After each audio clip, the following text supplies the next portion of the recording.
একবার। এই যে সামনে লেখা আছে ওই যে আপনি কত স্পিড তুলতে পারবেন, ওই যে সাইনবোর্ডটাই 120। তো আমার এখানে 120 স্পিড আছে, একটু বেশি আছে, আবার কমাই ফেলতে হবে, কেননা যে কোনো সময় গ্রামে চলে আসতে পারে। রাস্তা একেবারে ফাঁকা, কিন্তু কথা হচ্ছে রাস্তা ফাঁকা থাকুক আর যাই থাকুক, আপনি চাইলেই 120 বা 30-40 উঠাইতে পারবেন না। যে লেনে যেটা দেয়া থাকে বা যে রাস্তায় যেটা দেয়া থাকে, এই লেনে দেয়া আছে 120। আসসালামু আলাইকুম রহমতুল্লাহ। আজকে একটা মানে খুব বিভ্রান্তমূলক একটি অভিজ্ঞতা শেয়ার করতেছি।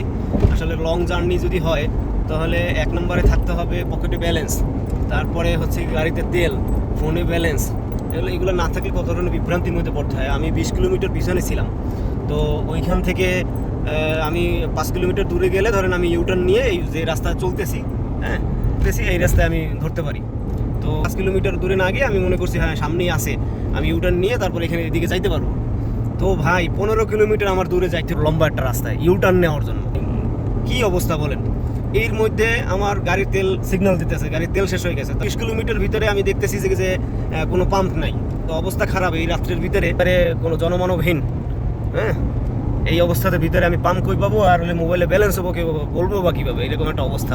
তো যাই হোক, ওই যে সিগন্যাল দিতেছিল এর ভিতরে যদি আমি মনে করেন যে আমার পাম্পের গন্তব্যস্থানে চলে আসি, হ্যাঁ এই যে সামনে এই মাত্রই একটা ক্যামেরা ছিল, মোবাইলটা নিচে রাখছি। কখন কোন জায়গা থেকে যে আসলে ক্যামেরায় আপনার স্পিডের ছবি তুলবে এটা বলা যায় না, অনেক সময় চোখে পড়ে না ক্যামেরা। দূর থেকে দেখলে তো তখন আর কি স্লো করা যায় যে না গাড়িটা আমি স্লো করিনি, সামনে ক্যামেরা আছে। অনেক সময় চোখে পড়ে না, একটু ভুলের কারণে হচ্ছে গিয়ে 200-300 রিয়াল হচ্ছে জরিমানা দিতে হবে। আর 300 রিয়াল যদি চলে আসে বাংলাদেশি টাকা প্রায় 10,000 টাকা। তো একটু ভুলের জন্য এই 10,000 টাকা চলে যাবে। গাড়িটা যে 120-এ চালাচ্ছি, কিন্তু রাস্তার দিকে তাকালে বা দুই সাইডের দিকে তাকালে বোঝা যায় না। আমার নিজের কাছেই মনে হয় সর্বোচ্চ 60-70 স্পিডে। এইটার কারণ হচ্ছে রাস্তার দুই সাইডে অনেক ফাঁকা জায়গা, তো তাই এইরকম মনে হয়। 120 উঠাইছি, এই যে 120 স্পিডে আমি চলতেছি।